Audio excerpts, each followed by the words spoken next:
Hello guys, so welcome to the channel. So here is the pulse counting console application. As you could see, we are logging or displaying the real time in seconds, and this is the count. So if you could remember from last video, our frequency is 10 hertz per second, and you could see we are incrementing every single seconds. So we are continuously counting IO digital input output pin 0. I'm trying to screw this up, but yeah. But just continuously count. To stop it, you just need to press a key. All right, then it will be done. Then you can press in the enter key to exit the app. So here we go, and so this is from the beginning. And this is essentially the pulse count coming out of digital input output 0, and this is real time in seconds. Here we go. Here that's what it is. This is more like the epoch time in seconds. So you could literally convert this to date, time, minutes, hours, seconds, and all that good stuff.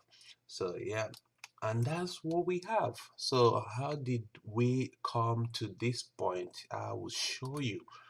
So here is the C sharp console application, and this is the main initialization. We configure the logger, then we start performing a pulse counting. Here, this is the configure logger, as simple as that. I prefer to use a different console display, so you don't need this. You could literally skip this. Um, then this is the main thing to count the pulses, right? So according to Labjack's example, you need all these variable to initialize, your port. So here we are opening the Labjack. It finds any connected T7 Labjack. If you want to find any Labjack device, just go ahead and replace this T7 with any, then it will find any Labjack device. Then here we are just getting some information. I never actually used this information, but it's a need to have, so you could literally comment it out, because I didn't really use it in this example. Hence, you probably don't need all this variable. But let's leave it here. I saw.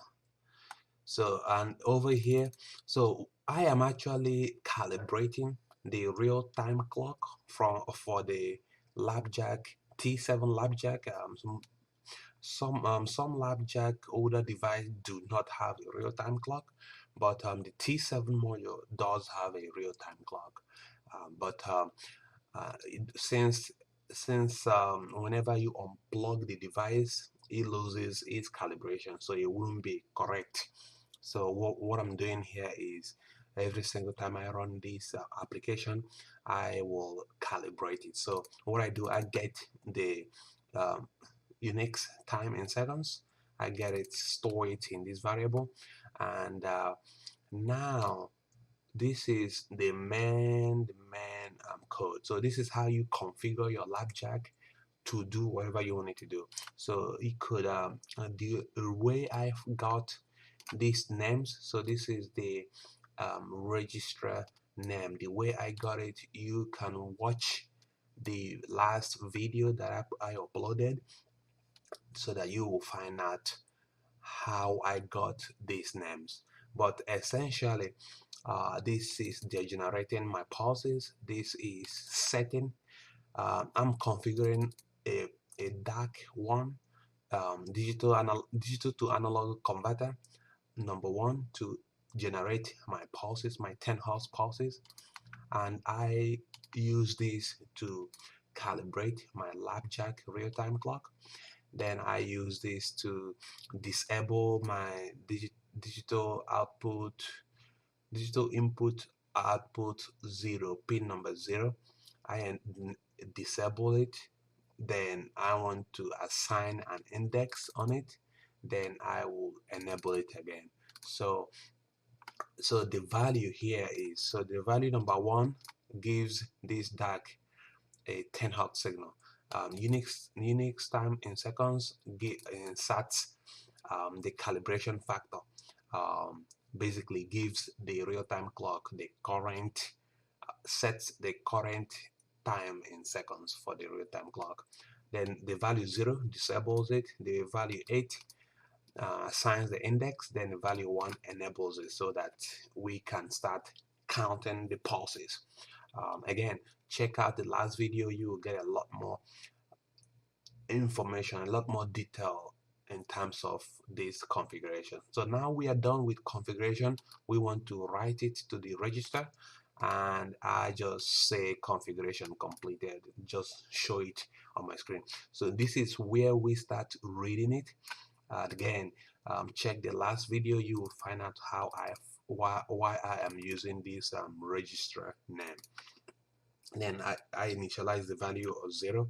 Then over here I am doing while any key is available. So if I haven't pressed a key on the keyboard, just continuously keep reading. So this is how I read it. So after I read it, then I log it, I display it on the console. Then I wait for 1 second. So this is in milliseconds. So 1000 milliseconds is equals to 1 second. So I just keep on this loop, keep displaying my readings.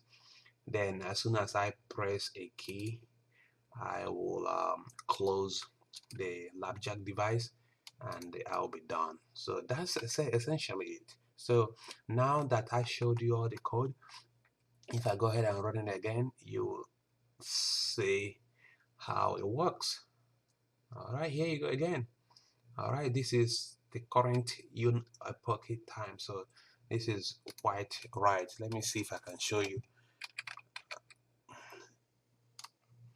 All right, so if you look at this time, so you could see that we are, very correct actually.